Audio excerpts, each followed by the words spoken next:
Nag-pick up ako ng aking pa-orders, nagluto, naglaba, at eto nga pala ang aking kaganapan ngayong araw. At dahil nga alipin tayo ng salapi, so kahit kainitan guys ay kailangan nating mag-pick up ng order. At heto nga at ako'y naglalakad na pauwi niyan guys at dala-dala ko na yung aking na-pick up.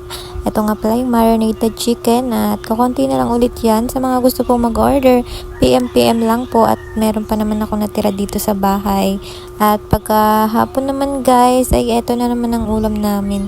Longganisa din at nagustuhan ni ate. Yan ang longganisa. Pero ang gusto niya guys ay yung hinihiwa. Kasi ayaw daw niya nung may balat at matigas daw kagatin. So pinahiwa niya at pinirito ko na ng ganan. At ayan nga ang sinasabi sa hula.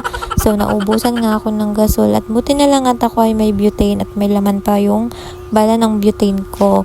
So ayan na lang muna yung ginamit ko para matapos ko tong niluluto ko at hindi pa ako makakabili ng gasol kasi gabi na niyan nung ako'y naubusan ng gasol. So kinabukasan na lang ako bibili. So early in the morning, ito nga pagkatapos ni Ate Ayin mag-almusal ay siya na yung pinaghatid ko nung pa-order namin na marinated chicken at saka longganisa.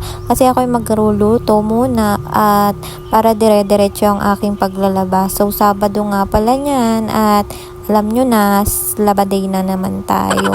So, para dire-diretso, nagluto na muna ako para pag nagutom si Ate Aina ay kakain na lang siya. So, hayan nga at hinarap ko na ang aking mga labahin. So, isang tambak nga pala yan kasi 1 week akong hindi nakapaglaba sa dami ng ginagawa at pinuntahan.